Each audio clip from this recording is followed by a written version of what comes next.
So, during the corona epidemic, for the past couple of years, we have been reaching out amongst local Christian communities. And one of those communities was the Armenian community in the Old City. So we had some meetings to discuss what was going on in the recent war with Azerbaijan and how Christians can help worldwide. Because after all, Armenia is the cradle of the Christian faith. And so we really put this together, a steering committee, so that we could provide humanitarian assistance from the global Christian communities. But not so simple, facing some diplomatic challenges, let's call them, to getting that assistance from Israel at this point? Well, I think Christians are natural diplomats, and so we provide a neutral platform as well, with the help of, being a society of Magen Adom, and we are a member of the Red Cross. And so this is a neutral platform from which we can offer humanitarian aid. Father, I want to come to you on some of the issues in Armenia now, learning through this story that in the last year there's been some real animosity emerging in Armenia towards Israel, being sort of based around the recent war in Azerbaijan, Israel providing weapons to Azerbaijan, being seen as complicit in thousands of dead in Armenia. How big is that rift? How big is that issue today between Israel and Armenia? The Armenians were very upset when these military supplies were shipped to Azerbaijan, especially during the wartime.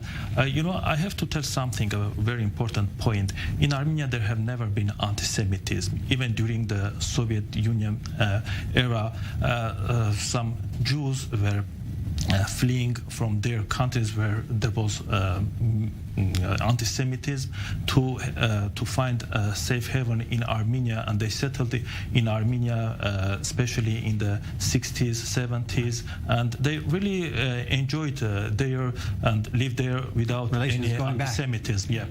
So the Armenians were very upset to hear that Israel is supplying all these weapons to Azerbaijan, knowing well that those weapons the Azeri forces used to kill peaceful Armenians there in Armenia and in Nagorno-Karabakh. I mean, they were really very upset, and that's the situation now. And there's a special relationship with Jerusalem as well. Can you describe a little of that, of the Armenian presence in Jerusalem? This is the major connection there as well. The Armenian Kingdom was first to admit the Christianity as a state religion in 301, and right after then Armenian pilgrims start to come to the Holy Land, and some of them settled here, and in this way the Armenian presence started in the Holy Land. By the way, the Armenians have the only uninterrupted presence here in the Holy Land, because during the history, for example, the Greeks were expelled here by the Crusaders, and then when Salahuddin captured Jerusalem, he expelled the Crusaders from here. But the Armenians have this uninterrupted presence.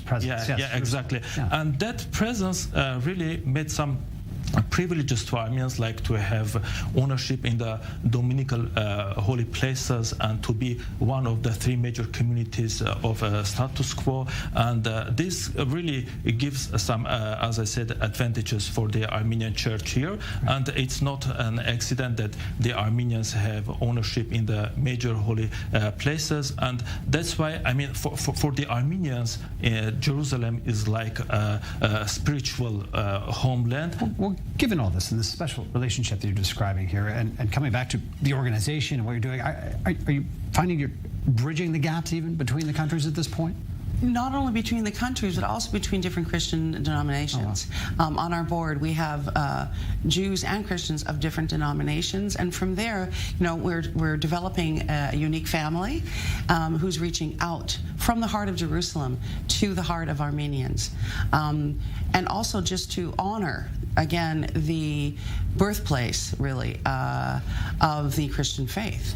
It's a deep topic and multi-layered now, especially given the war last year. Yeah. Appreciate you both coming into the studio today in person, especially from Jerusalem, to discuss the issues, and wish you good luck in your efforts here, and hope that's a sunnier topic as things move forward here. Thank following you so your much. efforts as well. So okay. Friends of Magen Adom and the Armenian Church, thank you so much.